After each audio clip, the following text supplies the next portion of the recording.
Just Amazon effect. It is non-productive money. So basically this money has to come from somewhere. The value that is contained within the fiat currency is put there by our energy expenditure. It is humans spinning their hamster wheels that are spinning our heels on the hamster wheel. These men and women are just making money.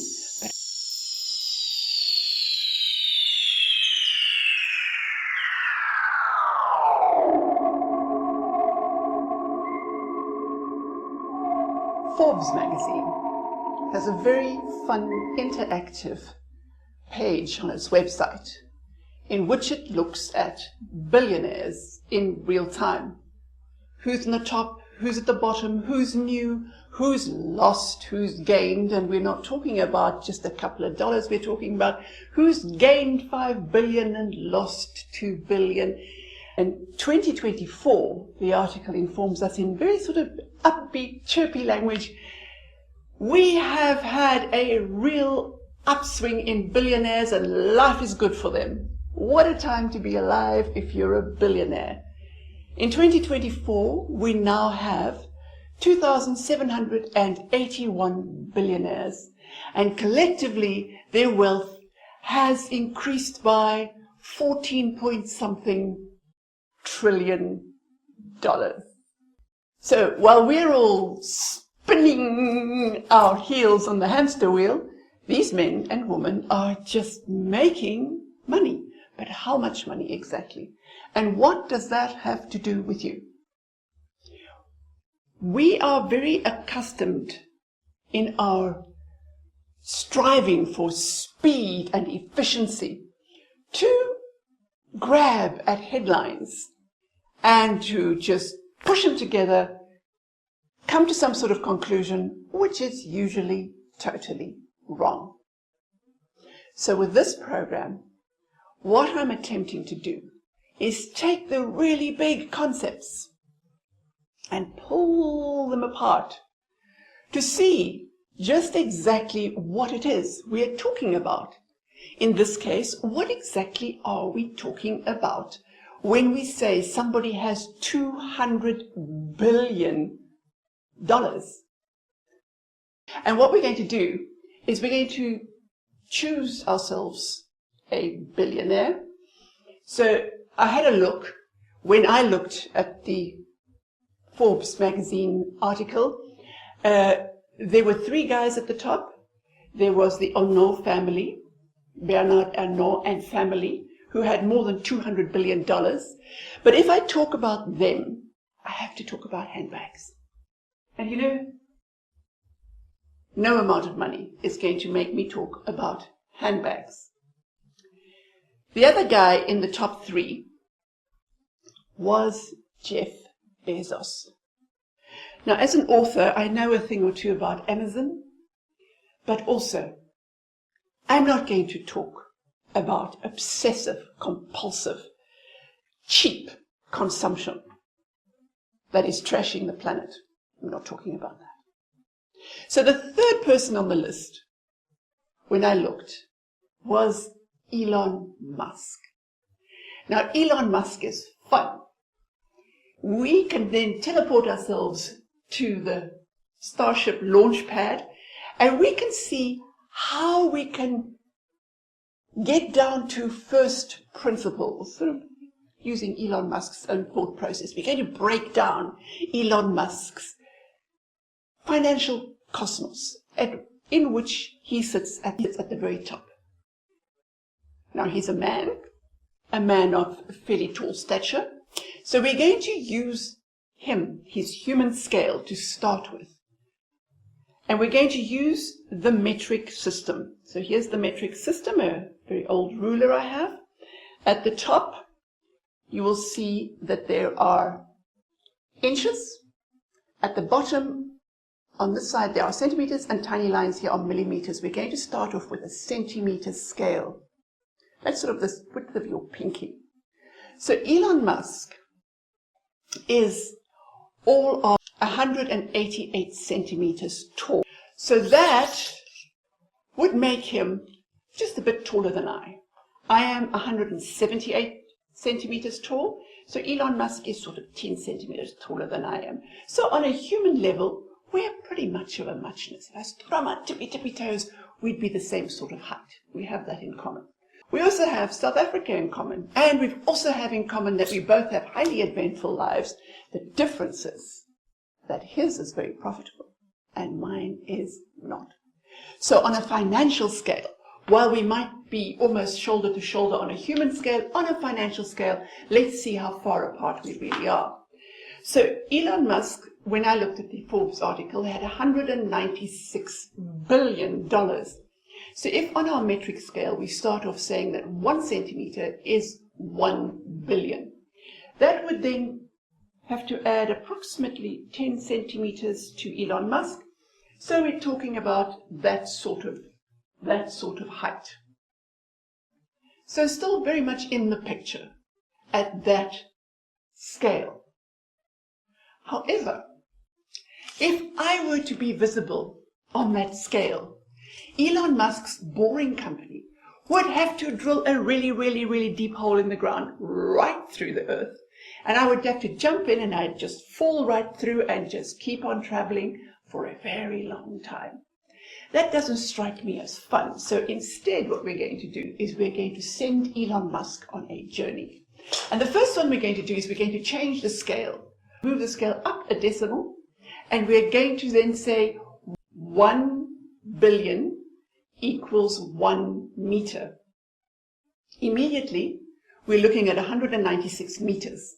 So Elon Musk needs to teleport to the top of his, not his Starship, because that's only 180 meters, but to the top of the crane that's stacking the Starship.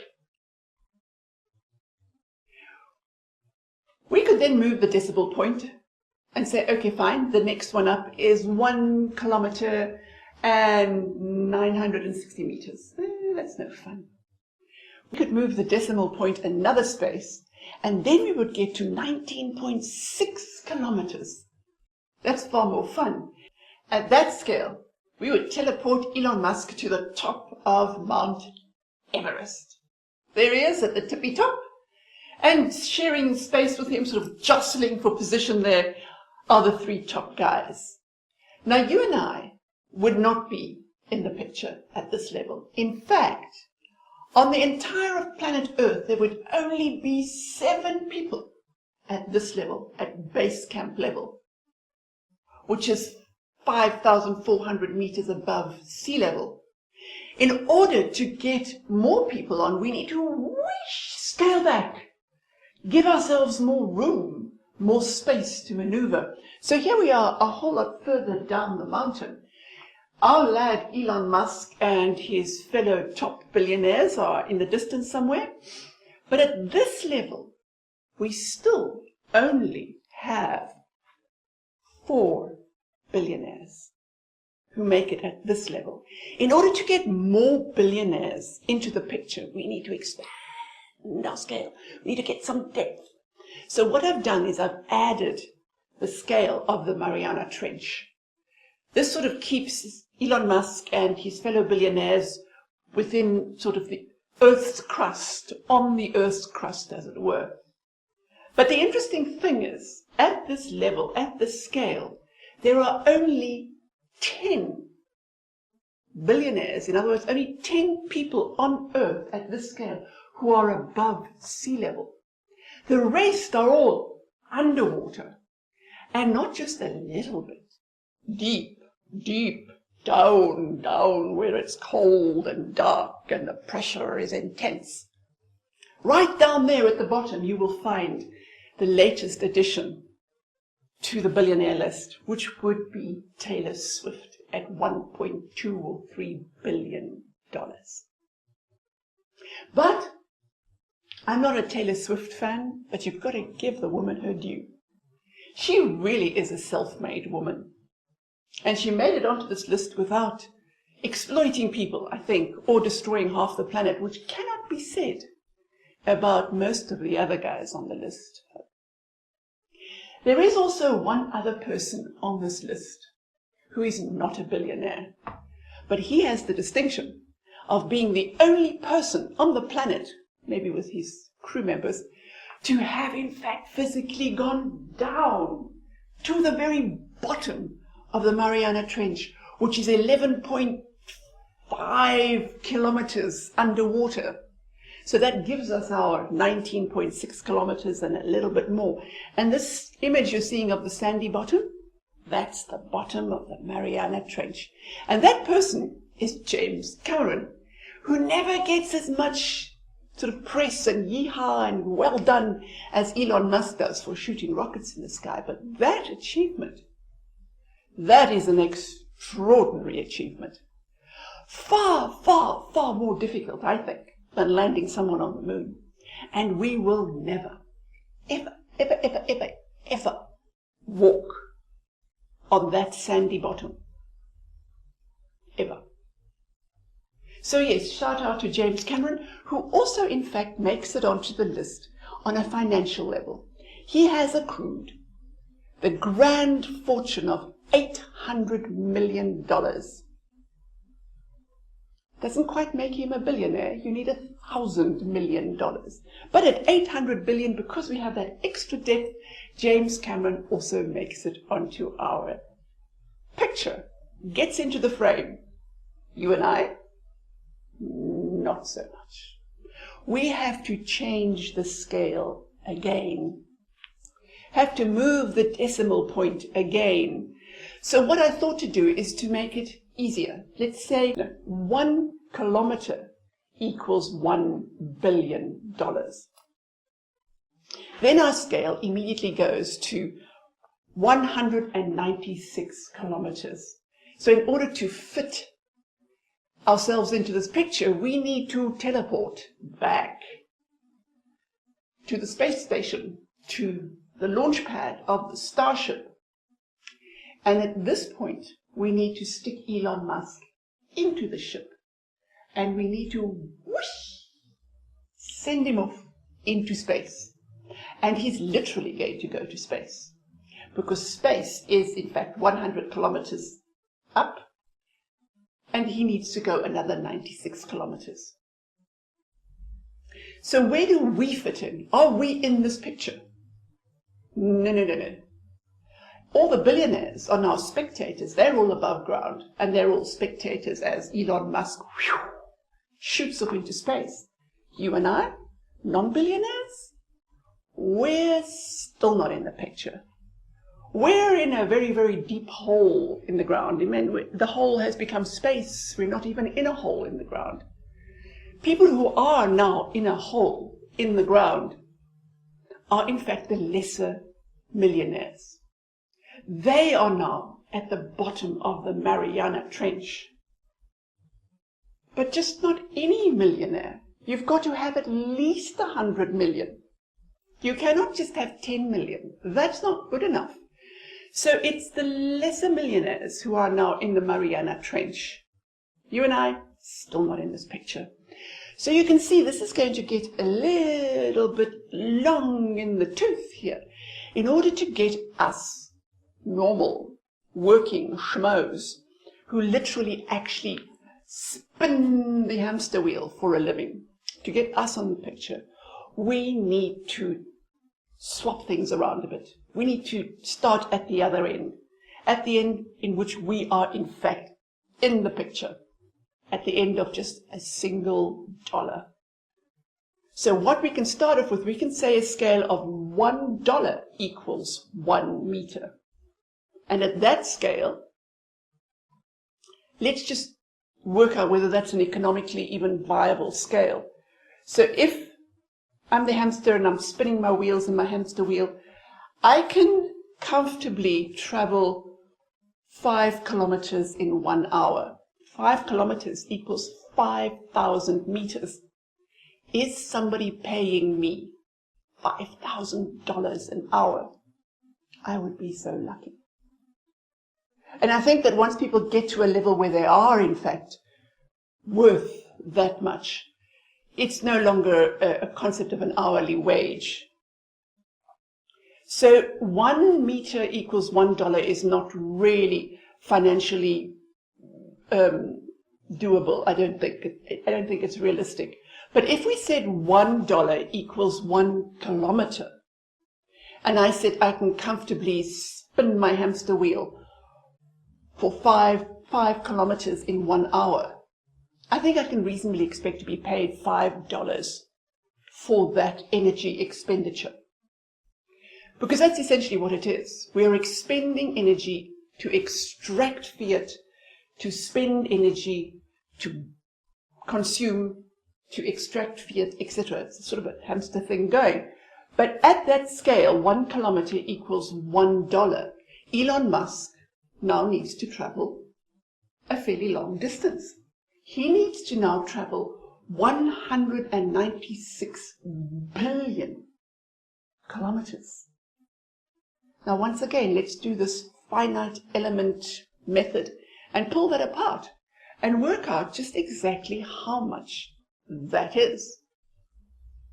So here we have this little scale is indicating to us astronomical units. Once again, we're trying to squish things, huge problems. We're going to squish them into our tiny little brains instead of trying to expand our brains to try and really get a grip on what it is we're talking about.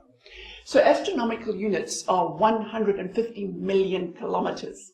The Sun and the Earth are exactly 1 astronomical unit apart. Go figure. At 150 million kilometers. So the Voyager over here has been traveling since 1977. So our man Elon Musk was 6 years old or something. And in all that time, it's sort of been tootling through space and slingshotting around the various planets.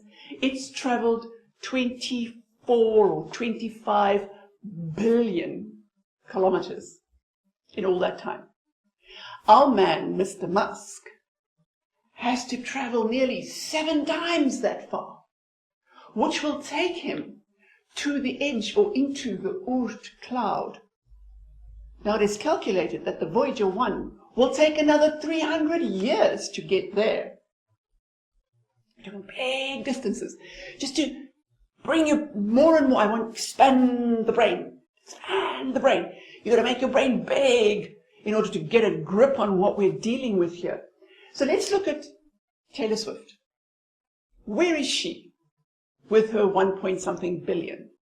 Well, she's basically on Saturn, more or less, on Saturn. That's where she is. But once again, we're pulling things apart. We want to just keep getting a grip on what we're talking about. So if we look at this, it's not to any kind of scale. Not at all. If from the Sun to Earth is 150 million kilometers, and from the Sun to Saturn is 1.5 billion kilometers, it is an order of magnitude more. It's not indicated here. So, Taylor Swift isn't just next to Uranus or next to Neptune or whatever. It's not just a hop, skip, and a jump. It's a very long way. To get this into some sort of scale, we'd have to walk and keep walking and keep walking and keep walking. We would have to walk kilometers in order to get ourselves on the scale that is indicated on this image. That's what we would have to do. But we're not going to do that. We're not going to do that. We're basically going to say, how can we make this whole thing more relatable to us? And what I thought to do while I was drawing this apart, another thought came to my mind is, what are people actually earning? And who would be the lowest in the Musk financial cosmos? If we look at his supply chain, who would be the lowest earner? So we can really get a grip on just how far that is, just how big a scale we're talking about. So in order to do this, I first had to sort of do some calculations to try and get an idea of what one would earn if you earned $5 per hour, every hour, for a 12-hour working day, because, I mean, who is not working that amount of time? Elon Musk said he's worked 80 hours a week. I mean, I wish I could be earning 80 or only working 80 hours a week and earn enough money to actually live. I think most of us, especially if you're not fully employed, but I think increasingly even if you are fully employed, you're working 12 hours a day, every day. So that's what I'm going to base the whole little bit of arithmetic on. So I'm going to work on you're earning $5 an hour for 12 hours a day, 7 days a week, 4 weeks a month. So that would make it 12 times 5 is 60 times 7 is 420 times 4 is 840 is 1680. 1,680. So if you're American, that might not strike you as a lot of money. But bear in mind that fiat currency is not made equal all over the world. Here in South Africa, where this is coming from, we have ZAR, the South African Rand, and depending on how the forex market is manipulating currency values, our rate is around about anywhere lately between 18 and 20 Rand to $1. So here in South Africa, that 1680 would immediately get a 0, and let's just say we double it up. So we're looking at 33,600, round about there, and per month. For a South African, average South African income, that's a very nice income. Most people would wish that they earn that income every month, but they don't. So the next question that rose up is, okay, so what are people actually earning in the world? So what is the monthly income? So I did some digging for some statistics and came up with a website called Statistica. The link is below. Here we have the highest earners, and it's not surprising to see something like Luxembourg on the top as a very tiny country that really makes its money out of the finance industry. It's not surprising that they're on the top. What is surprising, and I did a double take, this is why I've indicated it, is the 5th highest, it's the Palestinian territories. I was taken aback at that. Anybody who's watching the news must surely say, how is that even possible? Okay, this is not from this year, but even before Gaza was bombed out of existence. What are the odds of them being the 5th highest earners in the world? Well, this comes back to how statistics work. Statistics are basically, once again, it's a grabbing at perimeters, squishing them all together, massaging them a bit to show really essentially what you decided up front, what it is that you wanted to show. So what this statistic is about the purchasing power of the dollar in every one of those places. And the rationale that the website gives, they obviously picked up on this anomaly, was that Gaza is very cheap to live in. Seriously? Bearing that anomaly in mind, I then went to go and have a look at the lowest earners.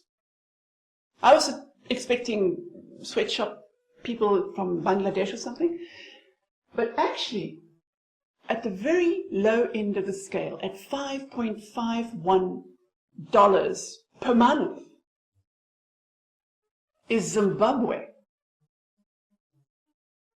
So I dug around and said, okay, who would be earning so little in Zimbabwe? And I found this picture. What this little girl is doing is she's mining for cobalt. Cobalt is needed in every single battery that Tesla makes.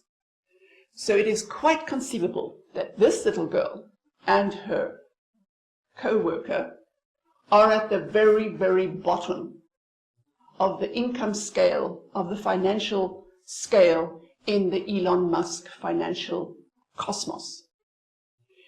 So she is now earning, hypothetically speaking, she is earning $5.51 per month. What does that amount to per hour, so that we can at least get her onto our scale, in which we're working on dollars per hour? So I had to reverse the entire calculation, which I did on a computer, because my brain's not big enough to do that, as much as I try. And I came up with the answer that she is earning 0.016 cents per hour for this labor. It looks like pretty hard work to me. So her energy expenditure, in order to extract fiat, in order to buy new energy, in order that she can continue to expend energy to extract fiat, seems like a losing proposition to me. I mean, in essence, she may, if she's lucky, be able to buy this little bit of sugar, just a little sweetie, for that amount of money.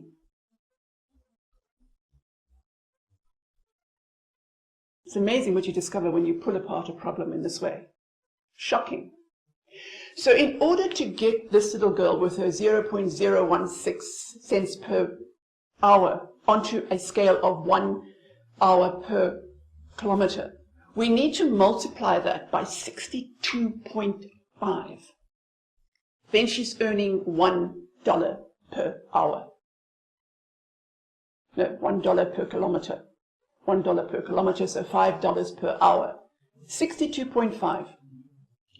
So what we need to do now in terms of Elon Musk and where he's got to go, I really hope he's packed a lot of food and drink and Coke Zeros and all of that stuff. Because Elon Musk now has to go 62.5 times 196 billion kilometers. It ends up being a really big number, which I don't know how to say. But I do know that that amounts to light years. Elon Musk and this little girl are light years apart on a financial scale.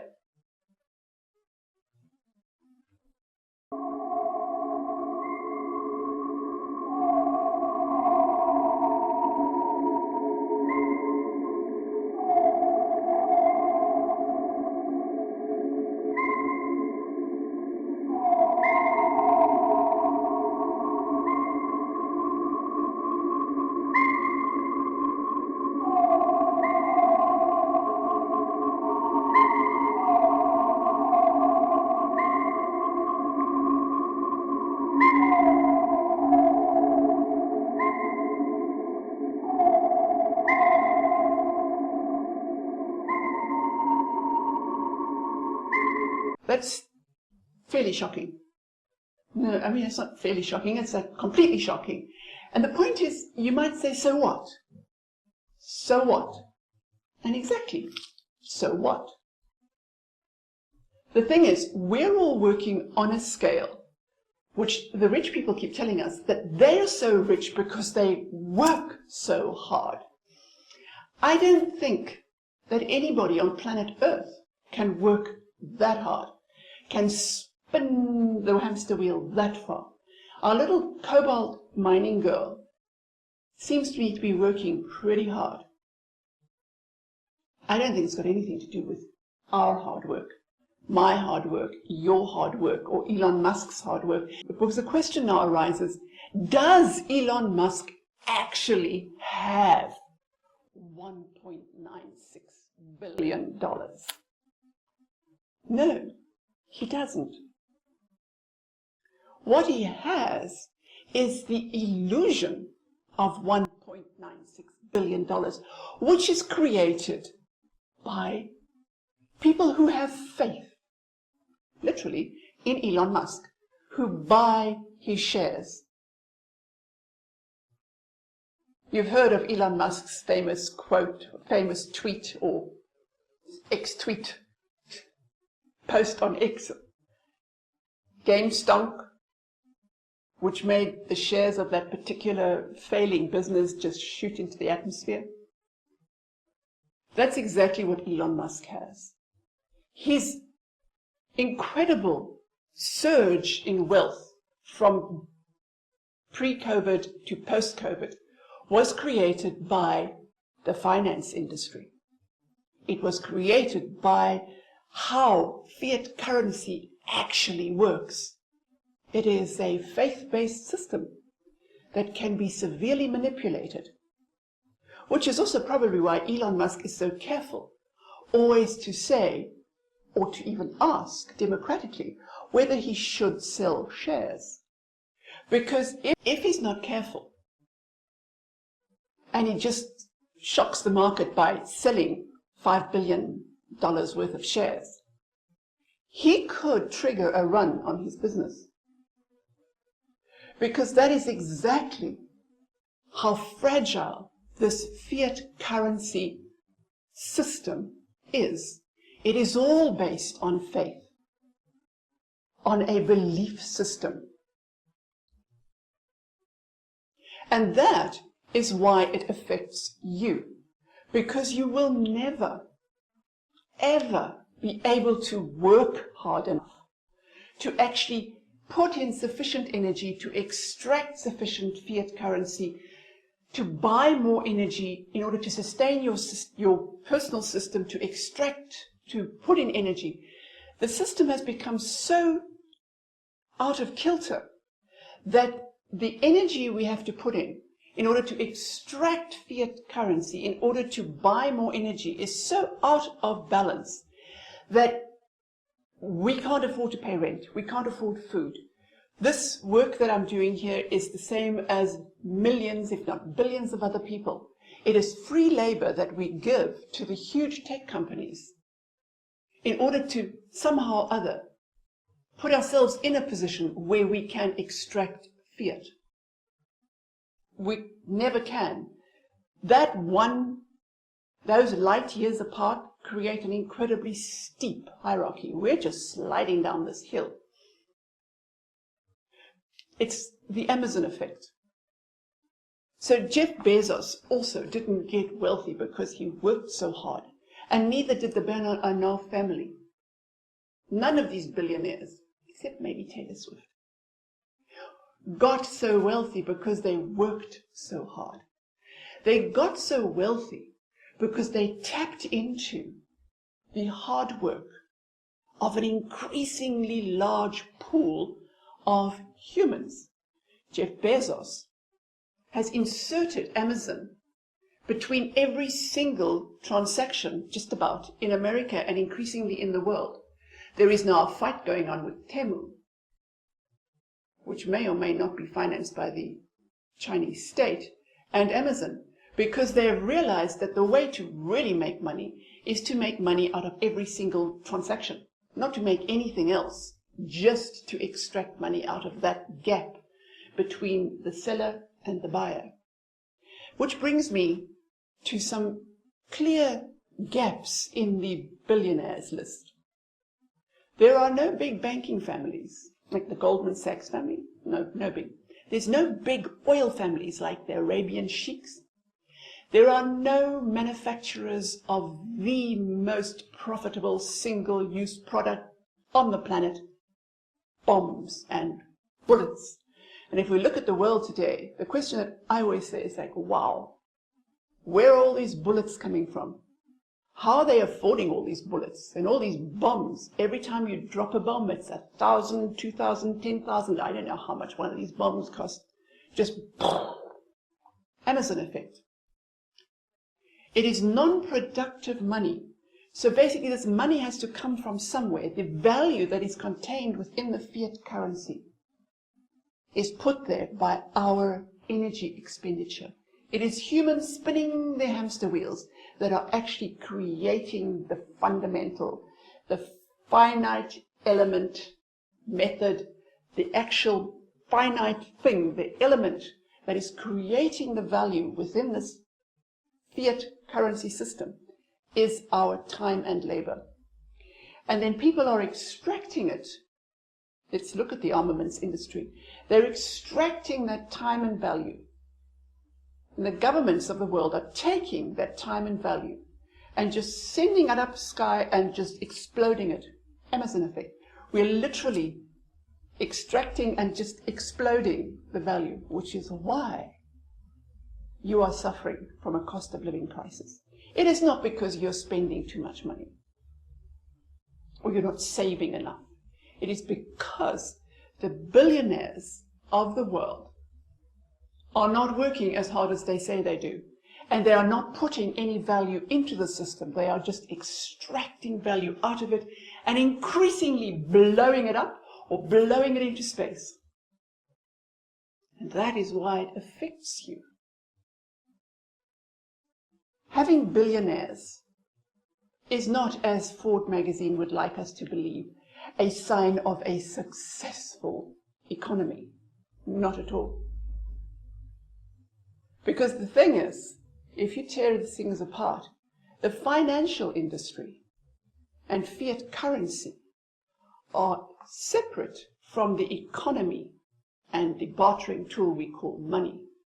But because of the way the narrative has been framed, they have been conflated. So we really do believe that fiat currency and money are the same thing. They are not the same thing. They do not work in the same way, and they do not have the same role within an economic system. In fact, the fiat industry, the fiat financial system, is not an economy at all. There is nothing economical about the financial industry and fiat currency. So if we want to change anything in the world at all, from inequality to sustainability, climatic shift, wars, gender-based violence, you name a problem on the planet and you will be able to find a thread back to fiat currency and how it works, who produces it, and how it is distributed. The production and distribution of fiat currency is the problem. And if we change that thing, if we change how we reward, whom we reward, what we reward, and when we reward, then, and only then, can we start changing or shifting away from the problems that this particular element within our economic system creates. And we can do it. We can actually do it. And that brings me back to Elon Musk. With his Neuralink company, he has shown that by harnessing the energy that our brain creates, we can make things physically happen in the world without using our bodies. Our brain waves, our brain energy has become quantifiable. And when you can quantify something, well, you can use it to trade. So imagine if 1 ounce of humanity, of humane behavior, 1 gram, 1 centimeter, had a bankable value. Imagine if we could extract from ourselves the value of self-control, of honesty, of empathy, of kindness. That is the reward, that is the bartering tool. Imagine if we called it SHIK, an acronym for self-control, honesty, empathy, and kindness. And we had a form of wearable tech that could measure our level of joy, of kindness, of gratitude, of calm. And only when we were able to behave in that way could we, in fact, earn. It would change entirely who rose to the top and who sank to the bottom. People like Taylor Swift, I would imagine, and Elon Musk, I would imagine, would still rise to the top. There would still be people who rose above others, but they would rise up on the best of our behavior, not as it is today, that those who move into power got there by being the worst of men.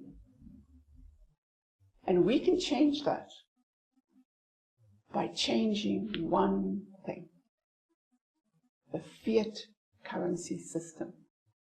Fiat must fall. And we have the capacity, we have the urgency, And we have the technology for the first time, I believe, in our existence to do just that. Thank you for your time. This is the moment where I say, please subscribe and do all those good things that one has to do in order to appease the algorithm. But what I would really like you to do is to share. Share the idea.